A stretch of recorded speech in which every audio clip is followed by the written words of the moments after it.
Hey there, it's Casey Corbin. I'm going to make a very small amount of chalk paint. All the rage of chalk paint you've probably heard about, and I tell you what, it's can be kind of expensive, and you know me, I'm going to figure out a cheaper way of making it. And so here I have some very inexpensive. It is just plaster of Paris, and so I use the kind just at Home Depot. I think you get like 25 pounds for like $20. And I've done some sculpting with it, so that's why I had a large amount. So 1 tablespoon of that plaster of Paris, which I believe is calcium carbonate, and then 1 tablespoon of distilled cold water,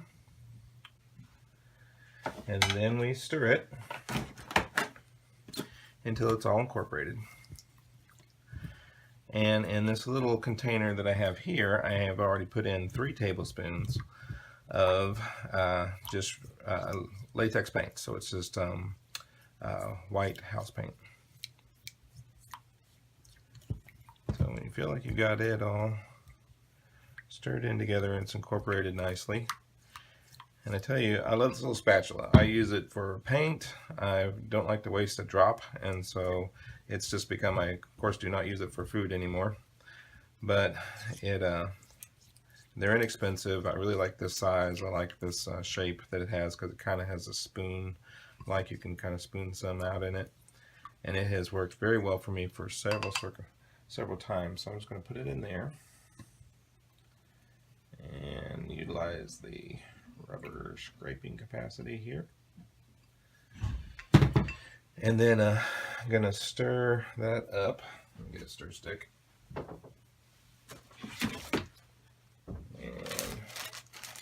that will just be some chalk paint. I needed a little amount of, well, there it is.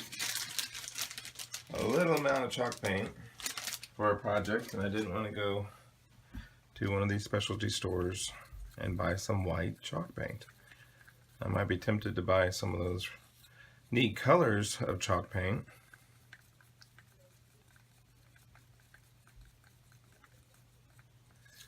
And that's it. And so it has a, from what I understand, one of the reasons why people like to use chalk paint, particularly on furniture, is that you can put it on in one coat, and it's thicker, and it is self-leveling, so it goes into nooks and crannies. You don't have to sand.